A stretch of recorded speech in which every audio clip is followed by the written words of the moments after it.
ഇന്നിപ്പോൾ ലീഡേഴ്സ് മോർണിംഗിൽ CPIM-ന്റെ മലപ്പുറം ജില്ലാ സെക്രട്ടറിയായ VP അനിലാണുള്ളത്. ശ്രീ VP അനിൽ, സ്വാഗതം ഹലോ മലയാളത്തിലേക്ക്.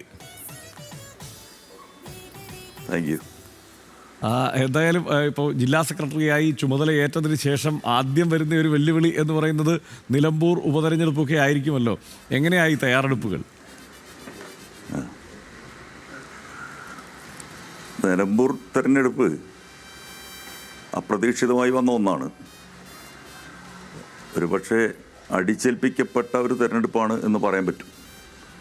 ഒരു രാഷ്ട്രീയ ഗൂഢാലോചനയുടെ ഭാഗമായിട്ടാണ് ഈ തെരഞ്ഞെടുപ്പ് വേണ്ടി വന്നിട്ടുള്ളത്.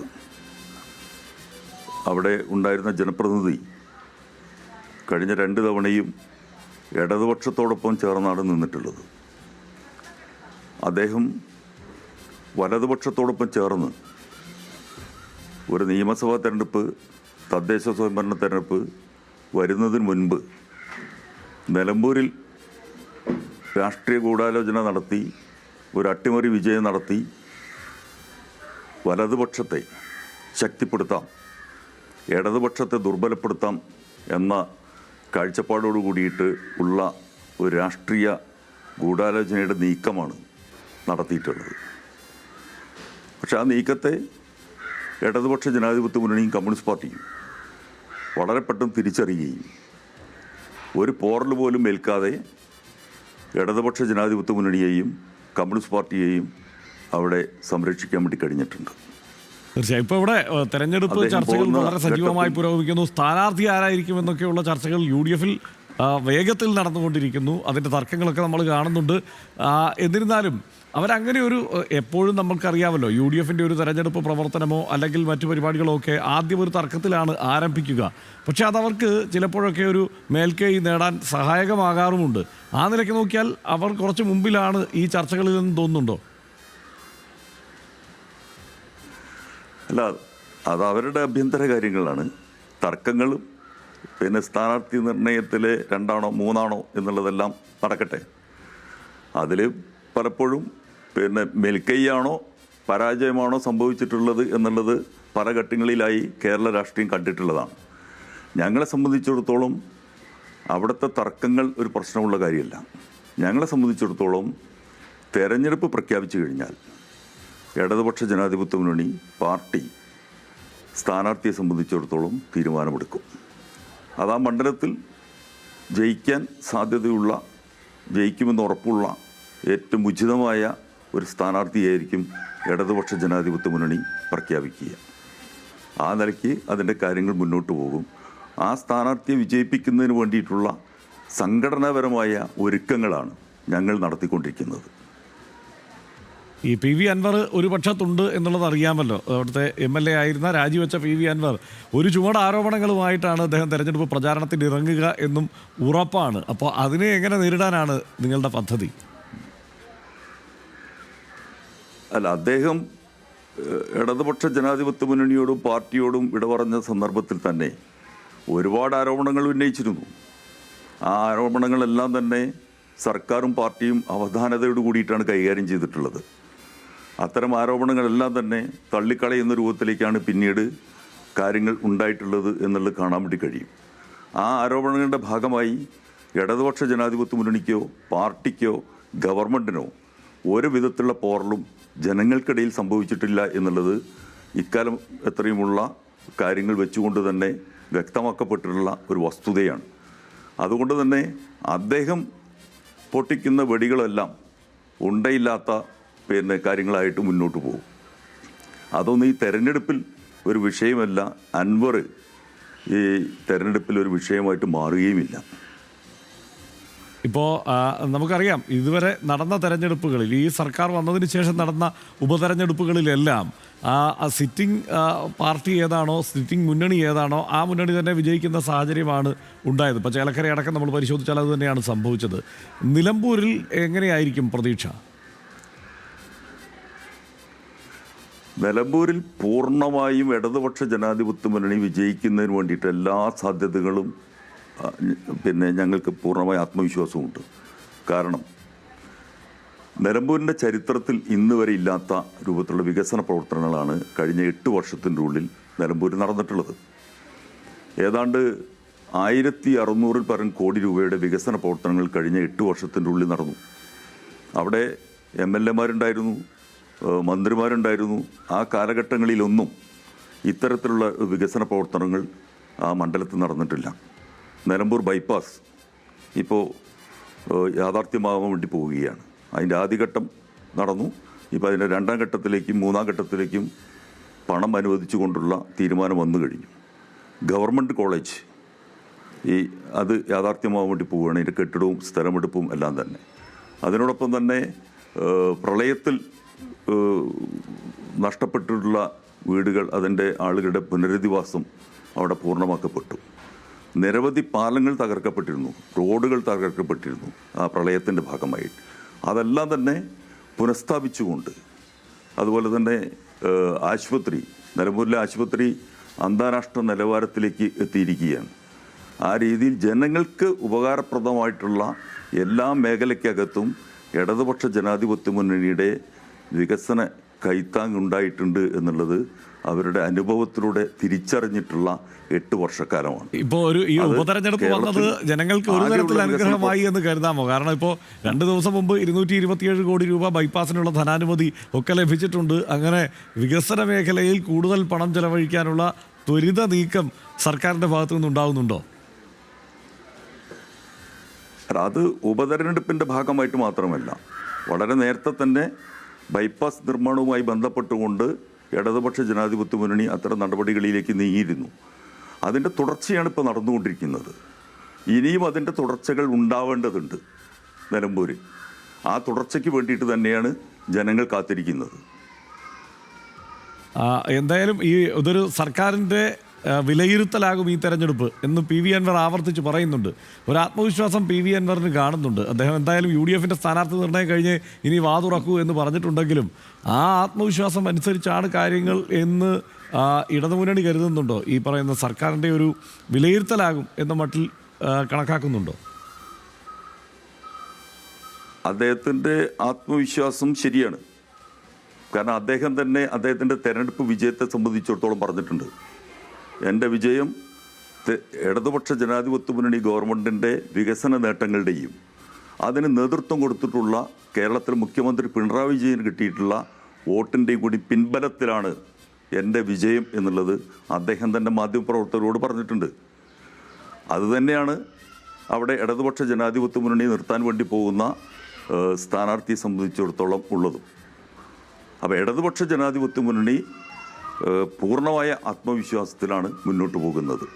അദ്ദേഹം ഇടതുപക്ഷ ജനാധിപത്യ മുന്നണി സർക്കാരിലൂടെ അവിടെ കൊണ്ടുവന്നിട്ടുള്ള വികസന കാര്യങ്ങളെ സംബന്ധിച്ചിടത്തോളം അദ്ദേഹവും ബോധവാന്മാരാണ്. അതുകൊണ്ട് ഇടതുപക്ഷ ജനാധിപത്യ മുന്നണിയെ സംബന്ധിച്ചിടത്തോളം വിജയം സുനിശ്ചിതമാണ് എന്നുള്ളത് അദ്ദേഹത്തിനും അറിയാം. ഇപ്പോൾ UDF-ൻ്റെ ആലോചനകൾ ആര്യാടൻ ഷൗക്കത്തിലും ജോയിയിലും ആണ് കേന്ദ്രീകരിച്ച് നിൽക്കുന്നത് എന്നാണ് മനസ്സിലാക്കാൻ കഴിയുന്നത്. ഇവരാരായാലും അതിന് തക്ക സ്ഥാനാർത്ഥി ഇപ്പുറത്ത് ഉണ്ടാവും എന്ന് ഉറപ്പിക്കാമോ? കാരണം ഇടതുമുന്നണി ഒരു സ്വതന്ത്രനെ തേടുന്നു എന്നൊക്കെയുള്ള വാർത്തകൾ വരുന്നുണ്ടല്ലോ. ഞങ്ങൾ UDF-ലെ സ്ഥാനാർത്ഥി ആരാണ് എന്നുള്ളത് നോക്കിയിട്ടല്ല ഇടതുപക്ഷ ജനാധിപത്യ മുന്നണിയുടെ നിലപാടുകളും സ്ഥാനാർത്ഥി നിർണ്ണയവും. ഞങ്ങളെ സംബന്ധിച്ചിടത്തോളം തെരഞ്ഞെടുപ്പ് ഡിക്ലെയർ ചെയ്ത് കഴിഞ്ഞാൽ ഞങ്ങൾ കൂടിയാലോചനയിലൂടെ ഇടതുപക്ഷ ജനാധിപത്യ മുന്നണിയിലെ മറ്റ് ഘടകകക്ഷികളുമായിട്ടെല്ലാം കൂടിയാലോചനയിലൂടെ ആ മണ്ഡലത്തിനകത്തുള്ള ഏറ്റവും ഉചിതമായ ഒരു സ്ഥാനാർത്ഥിയെ ഞങ്ങൾ കണ്ടെത്തും. അതിൽ മറ്റൊരു വിധത്തിലുള്ള അഭിപ്രായ വ്യത്യാസം ഉണ്ടാവില്ല. ഇടതുപക്ഷ ജനാധിപത്യ മുന്നണിക്ക് ഒരു സ്ഥാനാർത്ഥിയെ ഉണ്ടാവുകയുള്ളൂ. ലീഗിന് സ്വാധീനമുള്ള മണ്ഡലമാണ്. അപ്പോൾ അവർ വഖഫ് നിയമ പോരാട്ടങ്ങൾ ഒക്കെ ഒരു പ്രധാനപ്പെട്ട വിഷയമാക്കി തെരഞ്ഞെടുപ്പിൽ ഉയർത്തിക്കാട്ടാം എന്നൊക്കെ തീരുമാനിച്ചിട്ടുണ്ട് എന്നൊക്കെ റിപ്പോർട്ടുകൾ വരുന്നു. അപ്പോൾ അങ്ങനെയൊക്കെ ആണെങ്കിൽ എങ്ങനെയാണ് അതിനൊരു ബദൽ പ്രചാരണ മാർഗം ഇടതുമുന്നണി അവലംബിക്കുക? അല്ല, വഖഫ് നിയമനിർമ്മാണത്തിൽ ഇടതുപക്ഷ ജനാധിപത്യ മുന്നണി ഇന്ത്യൻ പാർലമെൻറ്റിൽ സ്വീകരിച്ചിട്ടുള്ള നിലപാടുണ്ട്. ആ നിലപാട് രാജ്യം കണ്ടിട്ടുള്ളതാണ്. അവിടെ ഈ നിലമ്പൂർ അസംബ്ലി മണ്ഡലം ഉൾപ്പെടെയുള്ള മണ്ഡലത്തെ പ്രതിനിധീകരിക്കുന്ന MP ഉണ്ട്. ആ MP യുടെ നിലപാടെന്തായിരുന്നു? അവരെവിടെയായിരുന്നു? ഇന്ത്യയുടെ പ്രതിപക്ഷ നേതാവ് എവിടെയായിരുന്നു? നിലപാട് എവിടെയായിരുന്നു? അപ്പോൾ ഈ കാര്യങ്ങളെ സംബന്ധിച്ചിടത്തോളം ഞങ്ങളല്ല സമാധാനം പറയേണ്ടത്. ഞങ്ങൾ ആ കാര്യത്തിൽ വളരെ കൃത്യമായ നിലപാട് സംഘപരിവാർ ഉയർത്തുന്ന ന്യൂനപക്ഷങ്ങൾക്കെതിരായിട്ടുള്ള നടപടികൾക്കെതിരായിട്ട് ഞങ്ങളുടെ നിലപാട് കൃത്യമായി ഉയർത്തിപ്പിടിച്ചിട്ടുള്ളതാണ്. അതുകൊണ്ട് ആ കാര്യത്തിൽ മതന്യൂനപക്ഷങ്ങളെ കബളിപ്പിച്ചുകൊണ്ട് ലീഗിനും UDF-നും മുന്നോട്ട് പോകാം എന്ന് കരുതേണ്ടതില്ല. ഇടതുപക്ഷത്തിൻ്റെയും കമ്മ്യൂണിസ്റ്റ് പാർട്ടിയുടെയും നിലപാട് സുനിശ്ചിതമാണ്. ആ നിലപാട് ആ വിഭാഗത്തിൻ്റെ ഇടയിൽ പൂർണ്ണ വിശ്വാസ്യതയോട് കൂടിയിട്ട് അവർ സ്വീകരിച്ചിട്ടുള്ളതാണ്. ഇപ്പോൾ UDF അവിടെ ഒരു സർവേ ഒക്കെ നടത്തിയിട്ടുണ്ട്. എന്തായിരിക്കും തെരഞ്ഞെടുപ്പ് ഫലമെന്ന് നേരത്തെ മനസ്സിലാക്കാൻ എന്നൊക്കെയാണ് നമുക്ക് അറിയാൻ കഴിയുന്നത്. സ്ഥാനാർത്ഥി ആരായിരിക്കണം എന്നൊക്കെ തീരുമാനിക്കാൻ ആ ഒരു സർവേ നടത്തിയിട്ടുണ്ട് എന്നാണ്. അങ്ങനെ എന്തെങ്കിലും ഒരു തന്ത്രം ഇടതുമുന്നണിക്കുണ്ടോ? ഞങ്ങൾ ജനങ്ങളുമായി ബന്ധപ്പെട്ടുകൊണ്ട് പ്രവർത്തിക്കുന്ന ആളുകളാണ്. ജനങ്ങളുടെ ആത്മകഥം എന്താണ് എന്നുള്ളത് ഞങ്ങൾക്കറിയാം. UDF കഴിഞ്ഞ അസംബ്ലി തെരഞ്ഞെടുപ്പിൽ സർവേ നടത്തിയിരുന്ന ആളുകളാണല്ലോ. ആ ആത്മവിശ്വാസത്തിലാണല്ലോ അവർ മുന്നോട്ട് പോയിരുന്നത്. എന്തായിരുന്നാലും ഭരണം മാറും, പിന്നെ മന്ത്രിമാരെ വരെ അവർ നിശ്ചയിച്ചിരുന്നല്ലോ. അപ്പോൾ ആ സർവേ എന്തായി എന്നുള്ളത് അവർ പരിശോധിക്കട്ടെ. ഞങ്ങളെ സംബന്ധിച്ചിടത്തോളം ജനങ്ങൾക്കിടയിൽ ഞങ്ങളുടെ സ്ഥാനം എന്താണ്, ജനങ്ങൾ ആരുടെ കൂടെ നിൽക്കുന്നു എന്നുള്ളത് ഞങ്ങൾക്ക് ഒരു പുതിയ സർവേ നടത്തേണ്ട കാര്യമില്ല. ഞങ്ങളുടെ പ്രവർത്തകർ ജനങ്ങൾക്കിടയിൽ ഉണ്ട്. അവരിലൂടെ ആ കാര്യങ്ങൾ ഞങ്ങൾക്ക് ലഭ്യമാണ്. വൈകാതെ തെരഞ്ഞെടുപ്പ് പ്രഖ്യാപനം ഉണ്ടാകുമല്ലോ. ആ പ്രഖ്യാപിക്കുന്ന ഘട്ടത്തിൽ തന്നെ സ്ഥാനാർത്ഥി ഉണ്ടാകുമോ, അതോ പിന്നീട് ആലോചനകൾ വേണ്ടി വരുമോ? പ്രഖ്യാപിച്ചു കഴിഞ്ഞാൽ ഉടനെ പാർട്ടിയും ഇടതുപക്ഷ ജനാധിപത്യ മുന്നണിയും യോഗം ചേർന്നുകൊണ്ട് ഉടൻ സ്ഥാനാർത്ഥിയെ പ്രഖ്യാപിക്കും. ഇന്നിപ്പോൾ സെക്രട്ടേറിയറ്റ് നടക്കുന്ന ദിവസമാണ്. ഇന്നത് ചർച്ചയാകും എന്നൊക്കെയാണ് മാധ്യമ റിപ്പോർട്ടുകളിൽ കാണുന്നത്. ആരായിരിക്കണം സ്ഥാനാർത്ഥി എന്നത് സംബന്ധിച്ചൊക്കെ ആ നിലയ്ക്ക് വേഗത്തിലൊരു തീരുമാനം പ്രതീക്ഷിക്കുന്നുണ്ടോ ശ്രീ VP അനിൽ? അല്ല, അത് തെരഞ്ഞെടുപ്പ് പ്രഖ്യാപിച്ചതിന് ശേഷം മാത്രമാണ് അത്തരമൊരു ചർച്ചകളിലേക്കും തീരുമാനങ്ങളിലേക്കും പാർട്ടിയും ഇടതുപക്ഷ ജനാധിപത്യ മുന്നണിയും പോവുക എന്നുള്ളത് നേരത്തെ തന്നെ പാർട്ടിയുടെ സംസ്ഥാന നേതാക്കന്മാർ തന്നെ വ്യക്തമാക്കിയിട്ടുള്ളതാണ്. അത് ആ നിലയ്ക്ക് തന്നെ പോവുകയുള്ളൂ. എന്തായാലും CPIM-ന്റെ പുതിയ നേതൃനിരയിലെ യുവമുഖം എന്ന നിലയ്ക്ക് ആണ് VP അനിലിനെ നമ്മൾ കാണുന്നത്. ഈ സെക്രട്ടറി ആയതിനു ശേഷം ഈ ദിനചര്യയിലൊക്കെ മാറ്റം വന്നോ? ഇപ്പോൾ രാവിലെ തന്നെ നമ്മൾ പിടിച്ചിരുത്തിയിട്ടുണ്ടല്ലോ, അതുകൊണ്ട് ചോദിക്കുകയാണ്. ഇല്ല, ഞാൻ എൻ്റെ രാവിലെ നേരത്തെ തന്നെ എണീക്കുന്ന ഒരാളാണ്. പിന്നെ ഒരു 8 മണിയുടെ ഉള്ളിൽ നമ്മൾ കാര്യങ്ങളുമായിട്ട് മുന്നോട്ട് പോകുന്ന ആളാണ്. അപ്പോൾ ആ നിലയ്ക്ക് ദിനചര്യയിൽ പ്രത്യേകിച്ച് മാറ്റങ്ങളൊന്നും വരുത്തിയിട്ടില്ല. നേരത്തെ ഉണ്ടായിരുന്ന പോലെ തന്നെയാണ് പ്രവർത്തന രംഗത്തുള്ളത്.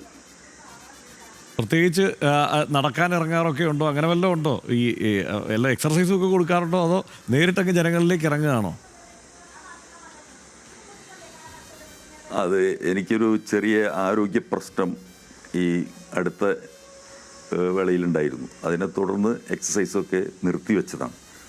നേരത്തെ 5 മണിക്ക് എണീറ്റ് നടത്തവും ഓട്ടവും എല്ലാം കഴിഞ്ഞ് ഒരു 6:30 മണിയോടുകൂടി പത്രവായനയും അത് കഴിഞ്ഞ് നമ്മുടെ പ്രവർത്തനരംഗത്തേക്ക് ഇറങ്ങിയാണ് പതിവ്. അതിലിപ്പോൾ 5 മണിക്ക് എണീക്കുക എന്നുള്ളത് ഇപ്പോഴും തുടർന്ന് വരുന്നുണ്ട്. പിന്നെ എക്സസൈസിലേക്ക് പോകുന്നത് ഒഴിവാക്കിയിട്ടുണ്ട്. ഇപ്പോൾ പത്രം വരും, അപ്പോൾ പത്രവായന, പിന്നെ തുടർന്ന് എന്തെങ്കിലും വായിക്കേണ്ടത് ഉണ്ടെങ്കിൽ അത്, പിന്നെ നേരിട്ട് നമ്മുടെ പ്രവർത്തന രംഗത്തേക്ക് പാർട്ടി ഓഫീസിലേക്ക് 8-9 മണിയോട് കൂടിയിട്ട് പാർട്ടി ഓഫീസിലേക്ക് പോകും. അവിടെ നിന്ന് തീരുമാനിക്കപ്പെട്ട പരിപാടികളിലേക്ക് പോകും. അതാണ് പൊതുവെ. എന്തായാലും ഒരു സെക്രട്ടറി ആയതിനു ശേഷമുള്ള ആദ്യ പരീക്ഷണം എന്ന നിലയ്ക്ക് ഉപതെരഞ്ഞെടുപ്പ് നേരെ മുന്നിൽ വന്ന് നിൽക്കുന്നു. മികച്ച പ്രകടനം നടത്താൻ ഇടതുമുന്നണിക്ക് കഴിയട്ടെ എന്നും ആശംസിക്കുന്നു Shri VP Anil. Okay, thank you sir. Thank you. CPIM-ന്റെ മലപ്പുറം ജില്ലാ സെക്രട്ടറിയായ ശ്രീ VP അനിലാണ് ഇന്നിപ്പോൾ ലീഡേഴ്സ് മോർണിംഗിൽ നമ്മോടൊപ്പം ഉണ്ടായിരുന്നത്.